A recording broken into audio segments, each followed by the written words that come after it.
a little let down. I'm not the head coach, but I'm here, so you guys are good. You guys fire away. I'm probably better at Q&A than I am making a speech, so go ahead. At what point, Coach Matt Smith, 104 through the fan, at what point did Coach Prime reach out to you initially to contact you about your interest possibly in this position? Yeah, we spoke after the season. The NFL season is such a long year. You're trying to reintroduce yourself to your children and to your wife, and so we spoke, and then my family would go to Tampa. Again, a reintroduction to being a husband and being a father. So we Zoomed a couple times. That's the beauty of technology, is you can be here without being here. And then I came out probably late January, and you know, the off season's the off season for everybody, so you're kind of working through some things, and I always said, you know, right person, right place, and obviously I felt a great connection with the head coach. And then I've told this story, you know, you're taking 36 from Denver and you come over the hill and you kind of have a look at that little lookout spot and like, oh, this is the right place. So I've been really, really happy so far. Hey, Coach Ryan Hey. Koenigsberg from DNVR. When you looked at this team last year on film, what were some of the things that stood out to you and some of the players that stood out to you? Yeah, I think the skill positions are elite. You know, we have really, really great skill players. I think the vision is what it is. I think it's our job as coaches, if you do it right, in my personal opinion, to kind of take a 30,000-foot view of the roster and say, okay, hey, maybe we got to do some things I haven't done in the past. So it won't be the same playbook that we've had in Cincinnati or that we had at Vanderbilt or we had at Furman. I think you got to take the spring, you got to look at who you have and put people in positions to be successful. So that's what we're doing as a staff. You know, I was phenomenally fortunate to walk in here and have a staff intact, guys that know the players. So you find yourself earning their trust as well as the players' trust. I mean, this is a players-driven system, obviously. They got to cross the white line and go play. So, no, I've been really, really happy with everybody. I think with any new coach or new coordinator that comes in, you know, everybody's got a blank slate, and I think that's good for all parties involved. Hey, Coach. Brian Howell from the Boulder Daily Camera. Brian. I ended up talking to Bob Shoop a few weeks ago, Okay. and he was talking about when you were playing for him that he saw coach qualities in you. So I'm just curious, like, when did you kind of start getting those juices to be a coach? Yeah, well, when you're not very good, you got to take every avenue you can. So I transferred to William & Mary. I started off at Western Michigan, gave him an ACL in a hand. It started snowing in October, and I figured, hey, this is a little cold for me. So I transferred to William & Mary. Bob Shoop was just coming in, and we were the new guys, and we became very close. My life has forever changed because of him. I'm forever indebted.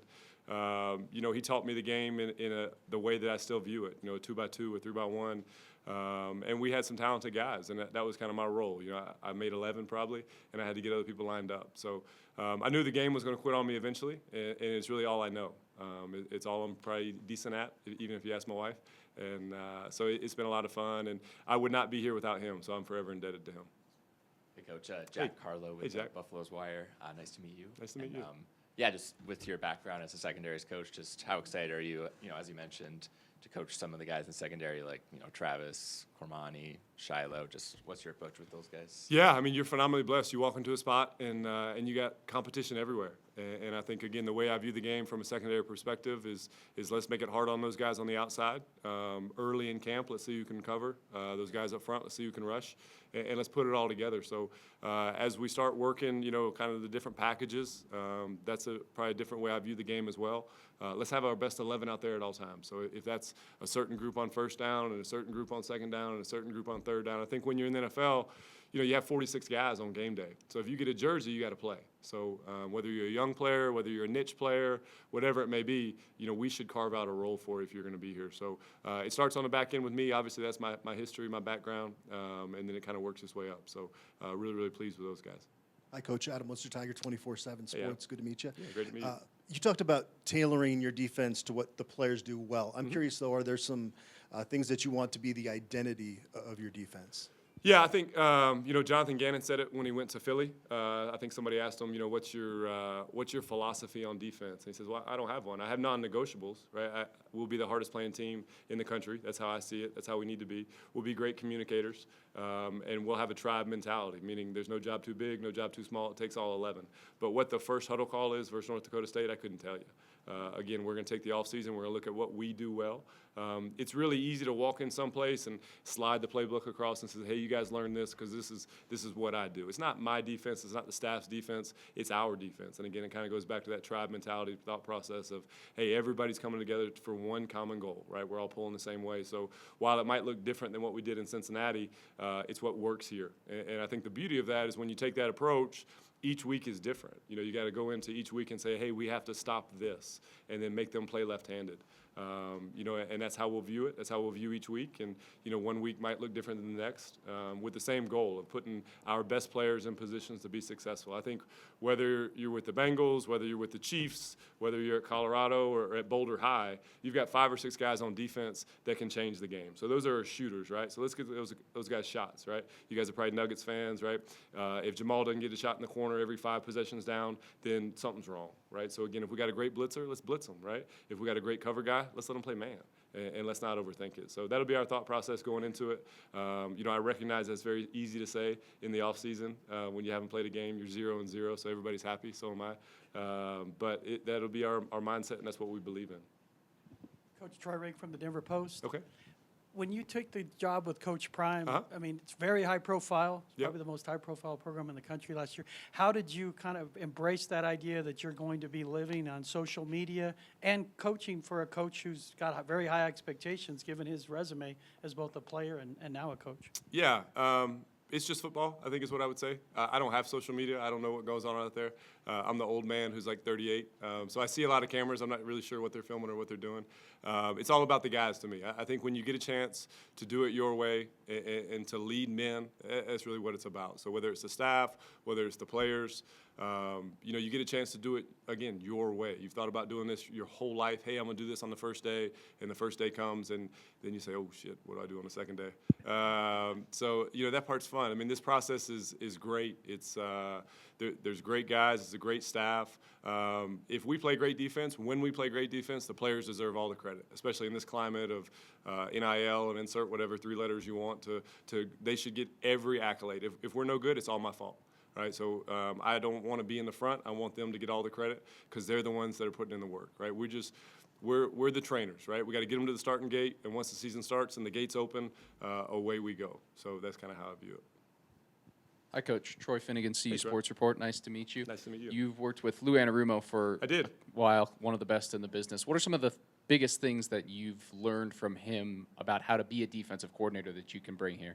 Yeah, Lou's been great to me. Lou came in 5 years ago. You know, I was on staff with Marvin. I survived the purge. That's always a tough time in any business. You know, a new guy comes in, and Lou gave me a chance. And I think I see the way the game is played through Lou, you know, from, again, a personnel-driven thing. You know, we look different when we played the Chiefs than we did when we played Baltimore. It's just what it is. It's Lamar Jackson versus Pat Mahomes. I mean, they're both elite, but they have a different skill set. So I think the packages, I think if you really look at kind of what we did on third down and who was playing and things like that, again, it's a little bit of a different game because you only have 46 guys, right? So, again, if you get a jersey, you got to play. You got to have a role. So let's clearly define that role, and let's take that forward. I think especially with younger players, Lou's done a great job of giving them a little bit and letting them grow in that role, and then their role expands, right? I think the worst thing you can do with a young player is throw them in the deep end and see if they can swim, right? Let's let them wade out there a little bit, get some confidence, right? Get to playing fast, communicate all those things that we talk about, and then go from there. But Lou's been great. Zach's been great.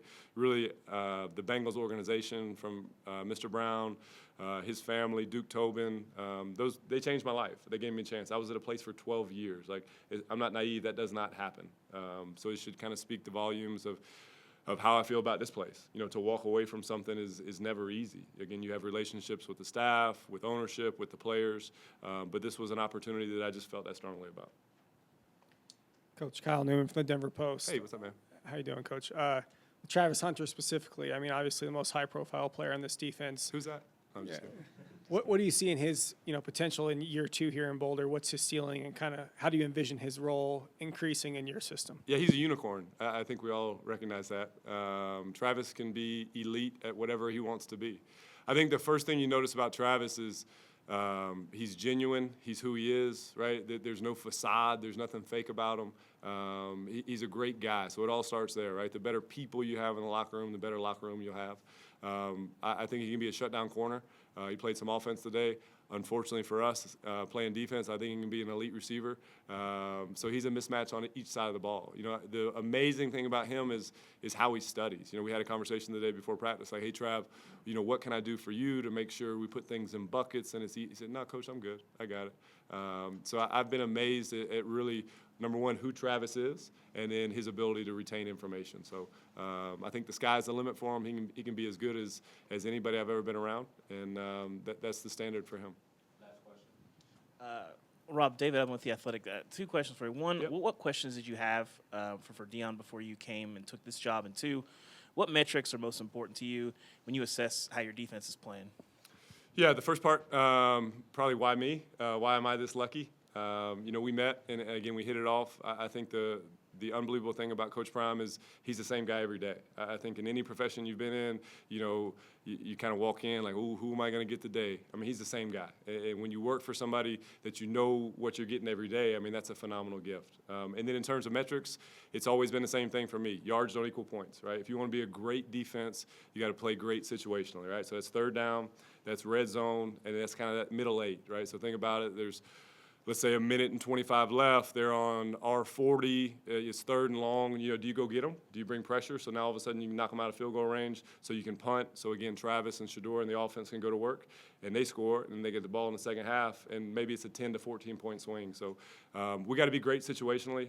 I think you win early downs in the offseason. The stuff that we're running today ad nauseum, it's the same stuff we'll run all year. And so we'll get great at early down stuff, and then third down will be a lot of fun as the year goes on. Yep. Thanks, guys. Thanks, Coach.